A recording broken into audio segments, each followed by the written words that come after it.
a možno vyskočiť ako Luca Erni. Áno, a pracovať s detailami Luku Erniho takisto v druhom kole uvidíme, ale ešte predtým uvidíme iného mladého, šikovného človeka, ktorý funguje v rámci slovenskej firmy a tá sa stará o zameriavanie pretekov a tratí Svetového pohára. Meno toho mladého muža je Hugo Uličný a rozpráva sa s ním priamo v Altabádii Tomáš Žládek. Hugo, nachádzame sa v Altabádii, vy sa teda zameriavate, pracujete pre FI s ohľadom samotných merania trati, prípravy.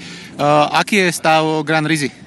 Stav Grand Rizzi je vynikajúci, trať je veľmi dobre pripravená. Opísal by som to tak, že vrchná časť je tvrdá, sú tam miesta, kde je ľad, čiže je ľadová a nie je až tak ľadová ako spodná časť, o ktorej sa ide zajtra slalom, nakoľko spodnú časť bola dvakrát, tam bola robená injektáž, čiže nie len, že sa striekala vodou, klasicky hadicami, ale bol tam urobený aj ten klasický postup injektážnymi tyčami.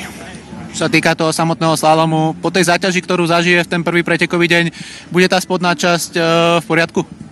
Určite áno, nakoľko tá trať je vynikajúco pripravená.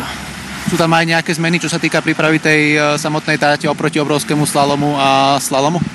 Jediná zmena je tam tá, že tá trať, ten spodok bol dvakrát preparovaný, okrem toho vrchu, ale inak je všetko to isté a jediný problém, čo môže byť, je ten, že kde sa spája slalom s obrákom, je tam veľký pohyb ľudí, takže tam môže dojsť k tomu, že tá trať bude rozbitejšia, ale nepredpokladám, že sa to stane.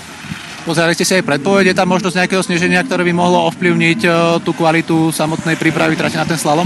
Určite áno, dneska po obede by malo začať snežiť, malo by snežiť aj cez noc, tak uvidíme, ako tá trať bude vypadať zajtra.